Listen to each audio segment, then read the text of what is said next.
जो घरे प्रत्येक नारी आज्ञा पूजा कला बेले जोर रे घंटी बजई बजई बा जोर रे घंट बाड़े बाड़े ठाकुर पूजा करे से घर को केबे दारिद्र आसेना, से घर को केबे दुर्दिन आसेना, से घर को केतेबेले भूत पिशाच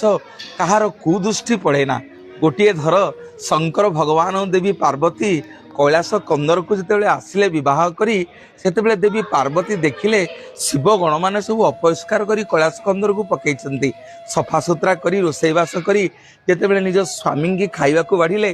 से समय आज्ञा तारकासुर आसिकी कैलाश कंदर को आक्रमण करने भाविला। माँ कौन कले गोटे विराट बड़ घंट धरिले से घंट को आज्ञा दान दान कर जोर जोर बाड़ेले तारकासुर सबू असुर माने से आज्ञा मरीगले। आम ए शिखिले या करुणामयी माँ को जो शिवगण मैंने आसी पचारे कहले माँ तारकासुर सैन्य मैंने मले केमिति ना मो घंट नादर प्रकोप समस्त